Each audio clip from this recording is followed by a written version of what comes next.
This is Democracy Now!, democracynow.org, the War and Peace Report. I'm Amy Goodman. We're not able to get Professor Campbell back, but we'll continue to bring you the latest on what's happening in Ivory Coast.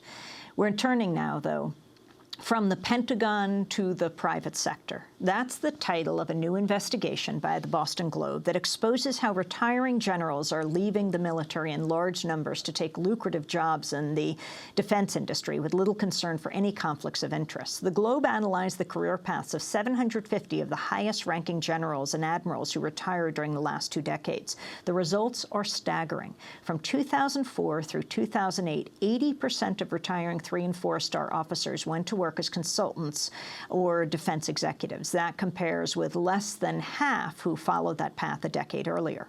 The Globe analysis found that in many cases, the generals are recruited for private sector roles well before they retire, raising questions about their independence and judgment while still in uniform. What's more, the Pentagon's aware and even supports this practice. Bryan Bender is the national security reporter for the Boston Globe. He's joining us from Washington, D.C. Bryan, thanks so much for joining us on this very snowy day. The East Coast is blanketed. Talk about this research you have done, which is really a stunning expose. Well, what we did is, as you mentioned, went back and looked at the most senior military officers who've retired in the last 20 years to see where they went and what they did in their post-military careers. And the growth in the share of the 3- and 4-star generals and admirals who have gone into private defense work has increased quite substantially. But what we found was not just the numbers. I think some would suggest that the nation has been at war for nearly a decade, so that explains at least partially why the rise. But more interesting was the sort of blurred lines between the role of these senior officers in the defense industry and their continuing role as official or unofficial advisors to the military. Go through, well... In other words... Go ahead. I was going to say, in other words, they're leaving the military and very quickly taking jobs at defense companies or increasingly as private consultants, either in business for themselves or in these consulting firms that specialize in what people call the rent-a-general phenomenon. But while they're doing this private defense work, they're still shaping in a very real way what the Pentagon's priorities are, where they're investing money. And so in any other world, that would seem a pretty clear conflict of interest. In one example, we found retired 4-star general from the Air Force who had been in charge of weapons programs, including the B-2 bomber, retires, and then literally within hours, is hired by Northrop Grumman, the manufacturer of the B-2, as a consultant.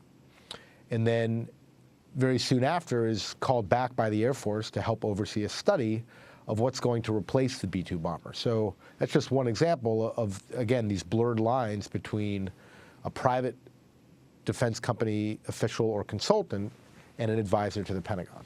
You're talking about the man you started your piece from the Pentagon to the private sector with. An hour after the official ceremony marking the end of his 35-year career in the Air Force, General Gregory Speedy Martin returned to his quarters, and you went from there, saying almost as soon as he closed the door that day in 2005, his phone rang. It was an executive at Northrop Grumman. So explain then, as you make your bullet points, you say when a general turned businessman arrives at the Pentagon, he's often treated with extraordinary deference as if still in uniform, which can greatly increase his effectiveness as a rainmaker for industry. The military even has a name for it, the bobblehead effect. Explain that. Well, that's one of the things that's most concerning to observers of this, including some retired generals and admirals themselves who we interviewed.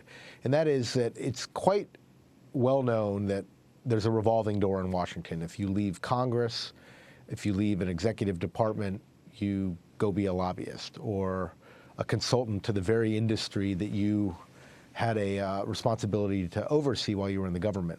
Where the military is different, people suggest, is this very rigid, ingrained system of hierarchy and deference to seniority. And the old adage, I think, applies: once a general, always a general.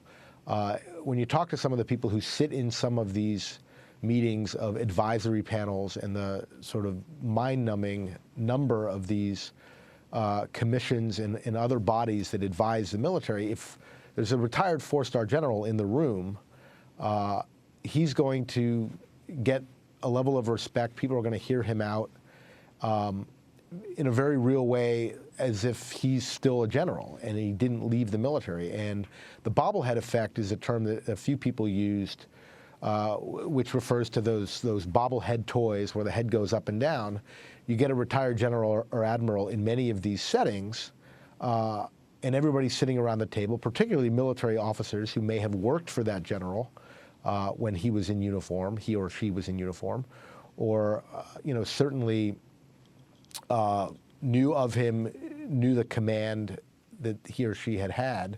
They will sit around the table and nod their head as the general speaks. So the bobblehead effect really is something that is sort of specific to the military. You have this deference to seniority in a way that you don't elsewhere, that doesn't go away when a general or an admiral takes off their uniform. Talk about the meeting that took place on the National Defense University's campus on the banks of the Potomac River in June of 2009. Bryan Bender. This was a meeting that the Army convened, the Vice Chief of Staff of the Army convened, and the purpose was to lay out a strategy for the Army's future combat vehicle. A program called the Ground Combat Vehicle, or GCV, which is a new program that is potentially worth billions of dollars for the defense contractors that will build it. And at this meeting, the Army invited about 100, mostly government officials, military officers, congressional staffers. There were a few scholars there from think tanks or academia. Defense companies were not invited because this was a very initial meeting laying out what some of the specifications might be for this new vehicle.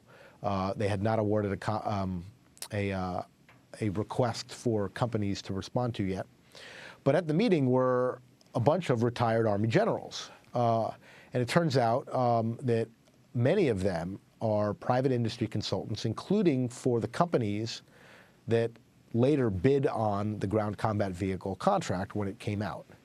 And it was just one example that we came across of, again, these blurring of the lines. Here, are a bunch of retired Army generals who are brought in because clearly they have a lot of expertise in military affairs. Many of them were responsible for overseeing some very similar programs when they were in uniform.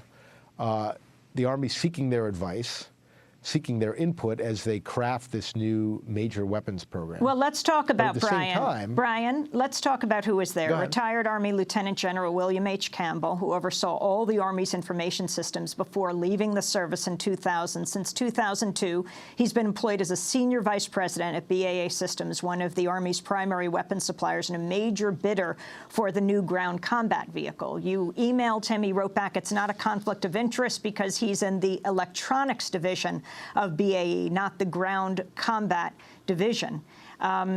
Campbell, you say, and BAE declined to say how much, if any, of the electronic system in the new tank might be produced by Campbell's division at BAE. But Campbell suggested other generals at the meeting may have been skating closer to the edge. Like who, Bryan Bender? Well, there's a retired Army three-star General, Joseph Yakovac, who specialized in developing weapon systems just like this one when he was in the Army. And he's a consultant for the same company, BAE Systems, but specifically on this ground combat vehicle program. And this gets to the issue of disclosure. A lot of these generals will say, well, when I was invited to this meeting, I had to fill out an ethics questionnaire.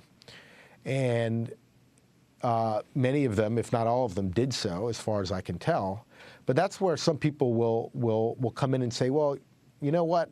Yes, they filled out an ethics questionnaire, and presumably they told the truth that they have a variety of defense industry clients, or they plan to consult in the future on this very program that they're advising the Army on.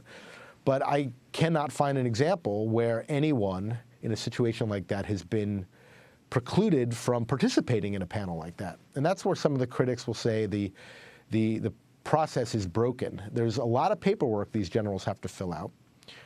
They file to the Army ethics questionnaires and non-disclosure agreements.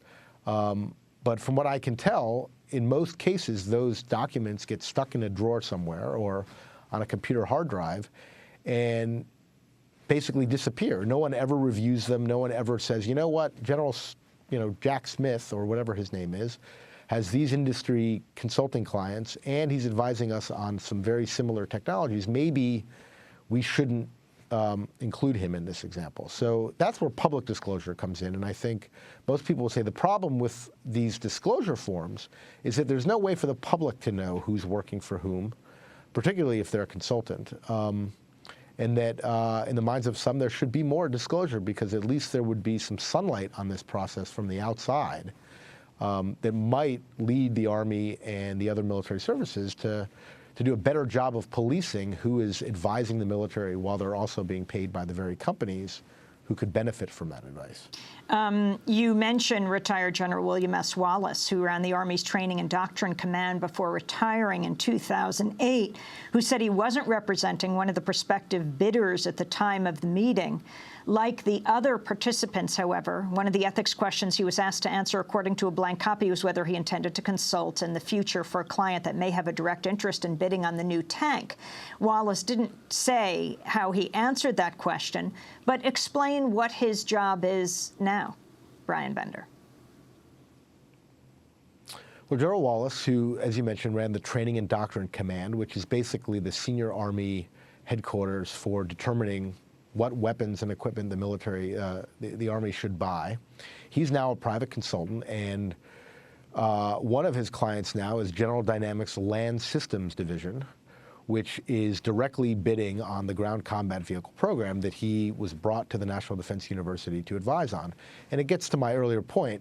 I have no reason to believe that General Wallace was, untruthful in his ethics questionnaire. So when the question came up, do you have any plans or intention to consult for a company in the future that might have a stake in this program, it really doesn't matter what he said, whether he said yes or no, because obviously in the end it really didn't matter, because he soon thereafter went to work for General Dynamics Land Systems. And General Wallace and others I talked to will say, well, we signed a non-disclosure agreement before we went to this meeting. So, we promised that whatever we learn here, whatever we find out, whatever this meeting is about, we will not share that with anyone else.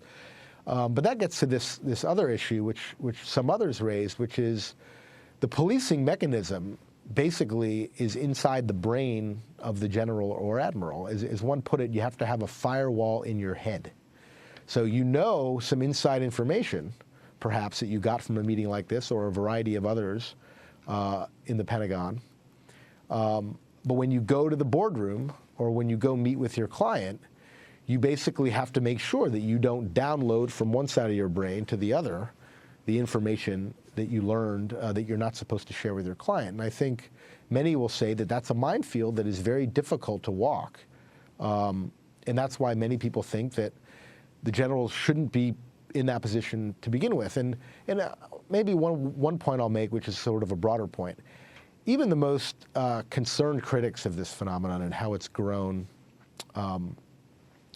no one will say that, oh, the generals should just retire and go off to the golf course and sit in their rocking chair and smoke a corncob pipe. Many of them retire at 55.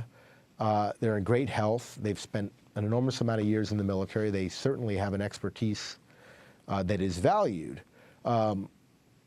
Everyone agrees that they're going to go do something like in any other industry, which is their expertise.